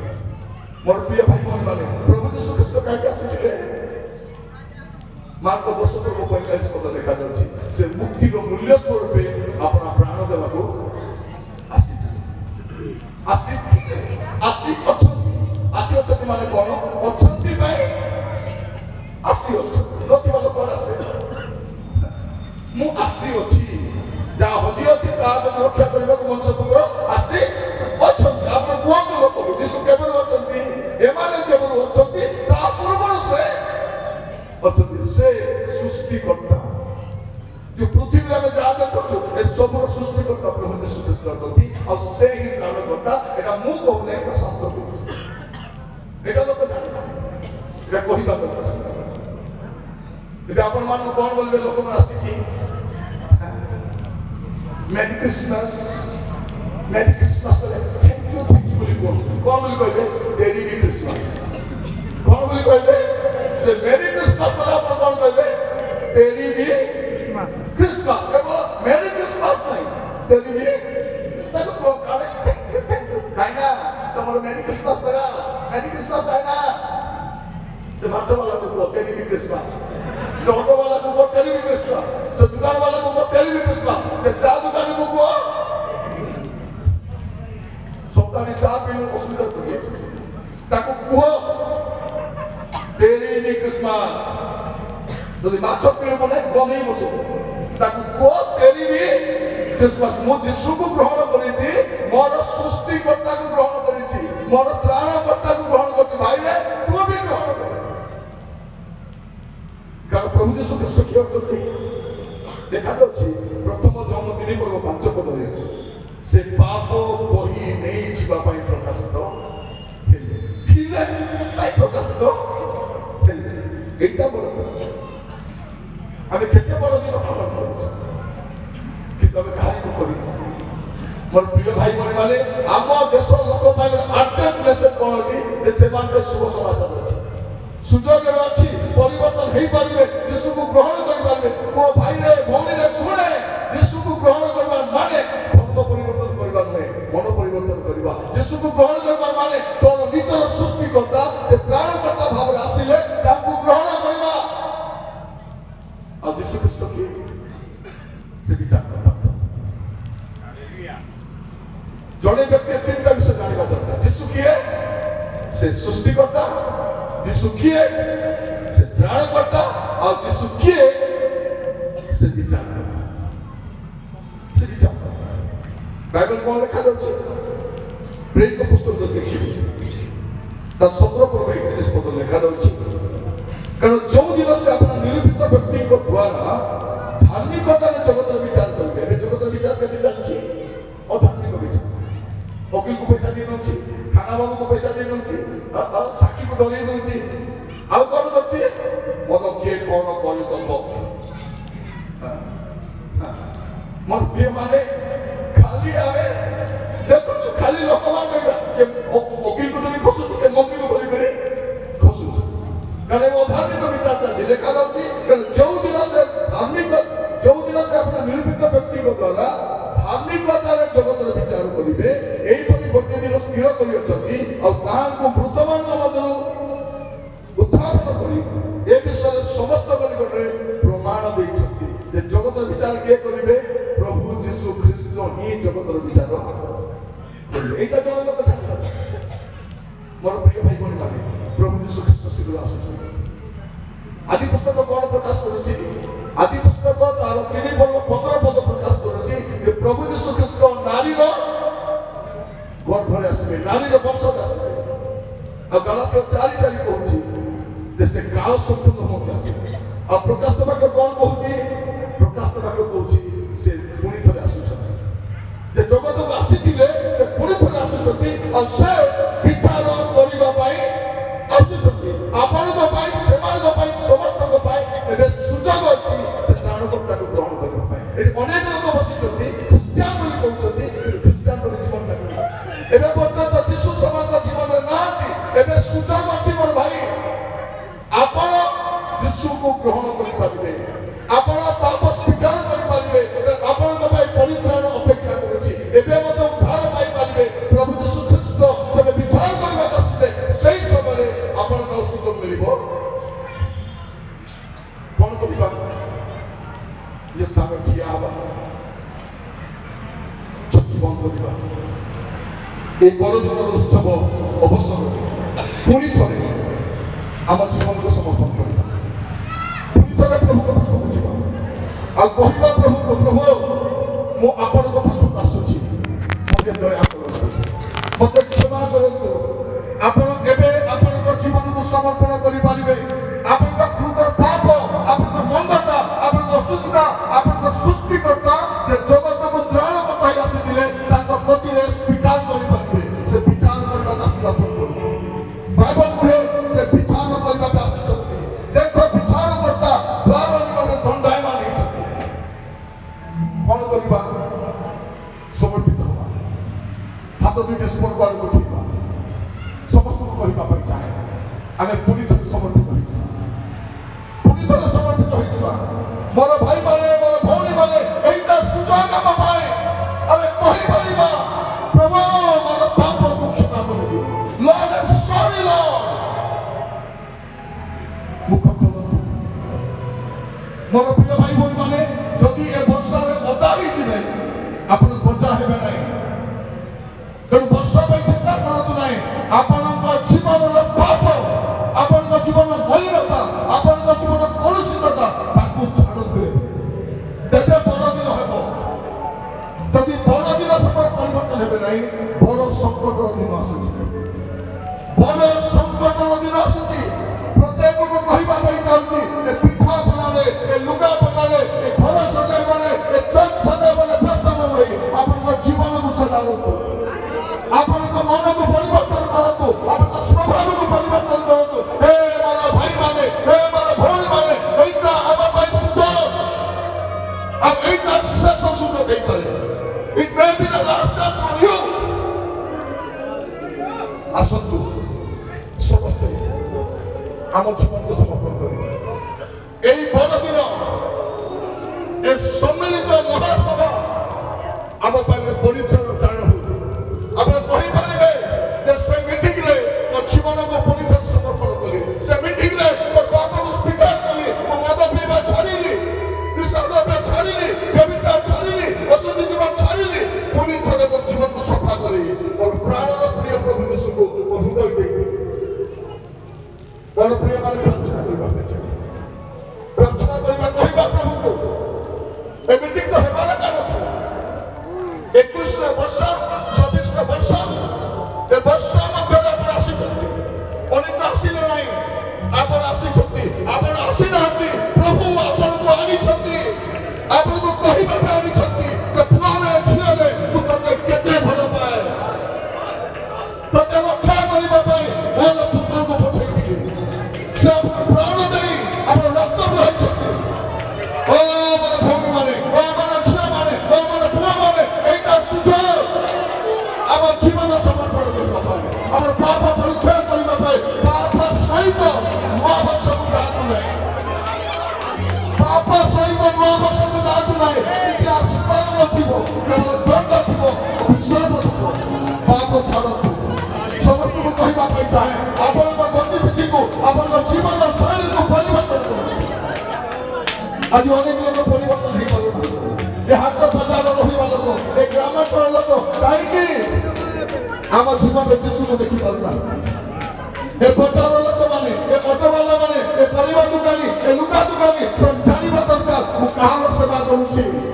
ଯେ ସୃଷ୍ଟିକର୍ତ୍ତା, ଯେ ସତ୍ୟ, ଯେ ବାସ୍ତବ, ସେ ଅନନ୍ତ ଈଶ୍ୱରକୁ ମୁଁ ସେବା କରୁଛି। ଆପଣଙ୍କ ଜୀବନ ଦ୍ୱାରା ଯୀଶୁକୁ ପ୍ରକାଶ କରିବା ସମୟ ଆସିଛି। ଓ ମୋର ଭାଇମାନେ, ମୋର ଭଉଣୀମାନେ, ଆଜି ଆମର ପାପକୁ ସ୍ୱୀକାର କରିବା, କହିବା ପ୍ରଭୁଙ୍କୁ, Lord, I'm sorry, Lord, I'm sorry. ମୋତେ କ୍ଷମା କରିଦିଅ ପ୍ରଭୁ, ମୋତେ କ୍ଷମା କରିଦିଅ ପ୍ରଭୁ। ଏବେ କହିପାରିବେ ଆପଣ। ମୁଖ ଖୋଲନ୍ତୁ, ଜୀବନ ସମର୍ପଣ କରନ୍ତୁ। ଗୋଟେ ହାତକୁ ସ୍ପର୍ଶ ଆଡ଼କୁ ଉଠାନ୍ତୁ, ଆଉ ଗୋଟେ ହାତ ଛାତିରେ ରଖନ୍ତୁ। ଆପଣଙ୍କ ହାତ ସ୍ପର୍ଶ ଆଡ଼କୁ ଦେଖାଯାଉ, ଉଚ୍ଚ କରିକି ଉଠାନ୍ତୁ, ଆଉ ସମର୍ପିତ ହେଇଯାଆନ୍ତୁ, ସମର୍ପିତ ହେଇଯାଆନ୍ତୁ। ପାପ ମୋର ଧୋଇ ଦିଅ ହେ, ପାପ ମୋର ଧୋଇ ଦିଅ ହେ,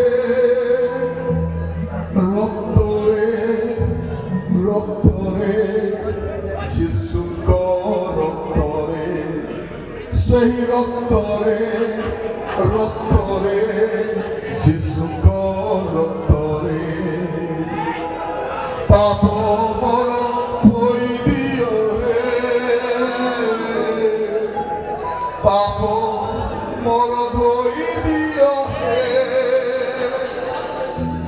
রক্তরে রক্তরে যিশুଙ୍କ রক্তরে সেই রক্তরে রক্তরে যিশুଙ୍କ রক্তরে সেই রক্তরে রক্তরে যিশুଙ୍କ রক্তরে সেই রক্তরে রক্তরে যিশুଙ୍କ রক্তরে ଆପଣଙ୍କ ପାପକୁ ସ୍ୱୀକାର କର ତେବେ ଯାଇ ଭଲ ଦିନ ହେବ ଯୀଶୁ ଯେବେ ଆପଣଙ୍କ ଘରେ ଆସିବେ ଯୀଶୁ ଯେବେ ଆପଣଙ୍କ ଜୀବନରେ ଆସିବେ ତେବେ ବଡ଼ ଦିନ ହେବ ମୋର ପିଲାମାନେ ଆଜି ସମର୍ପିତ ହୁଅନ୍ତୁ ମୁଁ ପ୍ରତ୍ୟେକକୁ କହିବା ପାଇଁ ଚାହେଁ ମୋର ଭାଇମାନେ ଏବେ କାନ୍ଦି ପାରିବେ ଏବଂ ଉଦ୍ଧାର କରିପାରିବେ ଏବେ ସୁଯୋଗ ଅଛି ସେ ଖ୍ରୀଷ୍ଟିଆନ ହୁଅନ୍ତୁ ବା ଅନଖ୍ରୀଷ୍ଟିଆନ ହୁଅନ୍ତୁ ସେ ଓଡ଼ିଆ ହୁଅନ୍ତୁ କି ସୌରା ହୁଅନ୍ତୁ କି ଆଦିବାସୀ ହୁଅନ୍ତୁ କି ଗଦବା କି ପଞ୍ଚା କି ତେଲୁଗୁ ହୁଅନ୍ତୁ ଭାରତୀୟ ହୁଅନ୍ତୁ କି ଅନ୍ୟ ଦେଶରେ ହୁଅନ୍ତୁ ଏବେ ସୁଯୋଗ ଅଛି ପାପ ସ୍ୱୀକାର କରି ଯୀଶୁଙ୍କୁ ଗ୍ରହଣ କରିବା ପାଇଁ ପ୍ରାର୍ଥନା କରିବା ପାଇଁ ଯିବା ପ୍ରାର୍ଥନା କରିବା ପାଇଁ ଯିବା ଓ ମୋର ପ୍ରିୟ ଭାଇ ଭଉଣୀମାନେ ଏମିତିକା ସୁଯୋଗ ଆମକୁ ମିଳିବ ନାହିଁ ଆପଣଙ୍କ ମନ୍ଦ ପ୍ରକୃତିକୁ ଛାଡ଼ନ୍ତୁ ମନ୍ଦ ଅଭ୍ୟାସକୁ ଛାଡ଼ନ୍ତୁ ଆମେ ଲୋକମାନଙ୍କୁ ସେତେବେଳେ ପରିବର୍ତ୍ତନ କରିପାରିବା ଯଦି ଆମେ ପରିବର୍ତ୍ତନ ହେବା ଆଜି ସଂକଳ୍ପ ନେବା କହିବା ପ୍ରଭୁ ମୋତେ ଦୟା କର ମୋତେ ଦୟା କର ମୋତେ ଅନୁଗ୍ରହ କର ପ୍ରାର୍ଥନା କରିବା ନିରବ ହୁଅନ୍ତୁ ନାହିଁ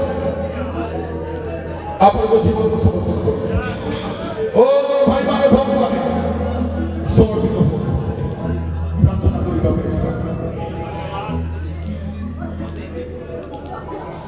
ପ୍ରାର୍ଥନା କରିବା ପାଇଁ ଯିବା ମା ମାନେ ତମ ଛୁଆ ପାଇଁ କାନ୍ଦି ପାରିବ ତମ ପୁଅ ପାଇଁ କାନ୍ଦି ପାରିବ ତମ ଝିଅ ପାଇଁ କାନ୍ଦି ପାରିବ ତମ ଗାଁ ପାଇଁ କାନ୍ଦି ପାରିବ ତମ ଅଞ୍ଚଳ ପାଇଁ କାନ୍ଦି ପାରିବ ଯଦି ଏବେ କାନ୍ଦିବା ନାହିଁ ଅନନ୍ତ କାଳ କାନ୍ଦିବା ପାଇଁ ପଡ଼ିବ ଏବେ ଅନୁତାପ କରିବା ନାହିଁ ଅନନ୍ତ କାଳ ଅନୁତାପ କରିବା ପାଇଁ ପଡ଼ିବ ବଡ଼ ଦିନ କଣ ସ୍ୱର୍ଗ ଈଶ୍ୱର ସୃଷ୍ଟିକର୍ତ୍ତା ଈଶ୍ୱର ସେ ମାନବ ଦେହ ଧାରଣ କରି ଜଗତ ଆସିଲେ ମାନବର ମୁକ୍ତି ପାଇଁ ମାନବର ଉଦ୍ଧାର ପାଇଁ କୃଷ କାଠରେ ପରିଣତ ହେଲେ ଆଉ ମହାପରିମାଣ ସାଧନ କଲେ ସେ ଶିଖିବା ସୁଯୋଗ ଜଗତ ବିଚାର ପ୍ରାର୍ଥନା କରିବା ପାଇଁ ଯିବା ଆମକୁ ମଧ୍ୟରେ ପ୍ରଭୁଙ୍କ ଦାସ ରାଜପୁତ ପାଇଁ ଆଜ୍ଞା ଅଛନ୍ତି ମୁଁ ତାଙ୍କୁ ଅନୁରୋଧ କରିକି ସେ ଆସିବେ ଆମ ସମସ୍ତଙ୍କ ପାଇଁ ସେ ପ୍ରାର୍ଥନା କରିବା ସମୟରେ ସ୍କ୍ରିନ୍ରେ ଥିବା ପ୍ରଭୁଙ୍କ ଦାସମାନଙ୍କୁ କହିବେ ଟିକେ ଆଗକୁ ଆସନ୍ତୁ ଆପଣମାନଙ୍କୁ ହସ୍ତ ପ୍ରସାଦ ଆମେ ପ୍ରାର୍ଥନା କରିବୁ ଦୟାକରି ସମସ୍ତେ ପାପ ଯେମିତି ଆସିଲେ ସେମିତି ଯାଆନ୍ତୁ ନାହିଁ ପାପ ସହିତ ଆସିଛନ୍ତି ପୁରୁଣା ଜୀବନରେ ଆସିଛନ୍ତି ପୁରୁଣା ଜୀବନରେ ଯାଆନ୍ତୁ ନାହିଁ ପ୍ରଭୁଙ୍କ ଦାସମାନେ ଆପଣଙ୍କ ହସ୍ତ ପ୍ରସାଦ ପ୍ରାର୍ଥନା ଆପଣଙ୍କର ନିମନ୍ତେ ଆପଣଙ୍କ ମଙ୍ଗଳ ନିମନ୍ତେ ଆପଣଙ୍କ ଦୟା ନିମନ୍ତେ ଆପଣଙ୍କ ଉନ୍ନତି ନିମନ୍ତେ ପ୍ରଭୁଙ୍କ ଦାସମାନେ ପ୍ରାର୍ଥନା କରିବା ସମୟରେ ଆମଙ୍କର ପକ୍ଷରୁ ପ୍ରଭୁଙ୍କ ଦାସ ରାଜପୁତ ପାଇଁ ଆଜ୍ଞା ସେ ପ୍ରାର୍ଥନା କରିବେ ପବିତ୍ର ପ୍ରଭୁ ତୁମ ପବିତ୍ର ମହାମାନଙ୍କୁ ଆମେ ଧନ୍ୟବାଦ ଗୌରବ ପ୍ରଶଂସା କରୁଅଛୁ ତୁମେ ପ୍ରଭୁ ସକଳ ପ୍ରତିକୂଳତା ମଧ୍ୟରେ ଆମମାନଙ୍କୁ ସୁନ୍ଦର ସୁଯୋଗ ଦେଲ ଏହି ସ୍ଥାନରେ ପ୍ରଭୁ ତୁମରି ପ୍ରଶଂସା କରିବା ପାଇଁ ତୁମରି ଜନ୍ମକୁ ସ୍ମରଣ କରିବା ପାଇଁ ତୁମେ ସାହାଯ୍ୟ କଲ ଏଥିପାଇଁ ଧନ୍ୟବାଦ କରୁଅଛୁ ତୁମ ଦାସଙ୍କ ମୁଖ ଦ୍ୱାରା ଏକ ଆହ୍ୱାନଯୁକ୍ତ ବାକ୍ୟ ତୁମେ ପ୍ରତ୍ୟେକଙ୍କୁ ପ୍ରଦାନ କରିଅଛୁ ପ୍ରଭୁ ଏ ସମୟରେ ପ୍ରଭୁ ତୁମେ ଯେଉଁମାନଙ୍କୁ ସ୍ପର୍ଶ କରିଅଛ ଡାକୁଅଛ କଥା କହୁଅଛ ପ୍ରଭୁ ବିଶେଷ ଭାବେ ସେମାନଙ୍କୁ ତୁମରି ପଦ ତଳେ ଆମେ ସମର୍ପଣ କରୁଅଛୁ ପ୍ରଭୁ ତୁମେ ସେମାନଙ୍କୁ କଥା କୁହ ପ୍ରଭୁ ହୃଦୟକୁ ତୁମେ ଛୋଟ କର ପ୍ରଭୁ ସତ୍ୟତା ଜ୍ଞାତ ହେବା ନିମନ୍ତେ ପ୍ରତ୍ୟେକଙ୍କୁ ତୁମେ ସାହାଯ୍ୟ କର ପ୍ରଭୁ ଏ ଦିନମାନଙ୍କରେ ଗୋଟେ ପବିତ୍ରତାର ଜୀବନ ଅତିବାହିତ କରିବାକୁ ପାରିବ ତୁମେ ତଦ୍ରୂପେ ପ୍ରତ୍ୟେକଙ୍କୁ ତୁମେ ଦୟା କର ଅନେକ ଲୋକମାନେ ଏପର୍ଯ୍ୟନ୍ତ ପ୍ରଭୁ ତୁମେ ଆସିବାର କାରଣ ଜାଣିପାରି ନାହାନ୍ତି ପ୍ରଭୁ ପ୍ରତ୍ୟେକ ଯେମିତି ପ୍ରଭୁ ଦିନମାନଙ୍କରେ ଜାଣିବାକୁ ପାରିବେ ତୁମେ ଆଶ୍ଚର୍ଯ୍ୟ କାର୍ଯ୍ୟ ସାଧନ କର ପ୍ରଭୁ ଯେଉଁମାନେ ପ୍ରଭୁ ପରିଶ୍ରମ କରି ଏ ସଭା ଆୟୋଜନ କରିଅଛନ୍ତି ସମସ୍ତଙ୍କୁ ପ୍ରଭୁ ତୁମେ ଆଶୀର୍ବାଦ କର ପ୍ରଭୁ ପ୍ରତିକୂଳତା ଭିତରେ ତୁମେ ଆମକୁ ସାହାଯ୍ୟ କଲ ଏଥିପାଇଁ ଧନ୍ୟବାଦ କରୁଅଛୁ ପୂଜା ପ୍ରଶଂସା ମହିମା କେବଳ ତୁମେ ପାଅ ଛୋଟ ପ୍ରାର୍ଥନା ପ୍ରିୟତମ ଯୀଶୁଙ୍କ ନାମରେ ମାଗୁଛୁ। ଠିଆ ହେବା ସମୟରେ ଉଚ୍ଚ କରତାଳ ଦେଇ ପ୍ରଭୁଙ୍କୁ ଆମେ ଧନ୍ୟବାଦ ଦେବା। ତାଙ୍କ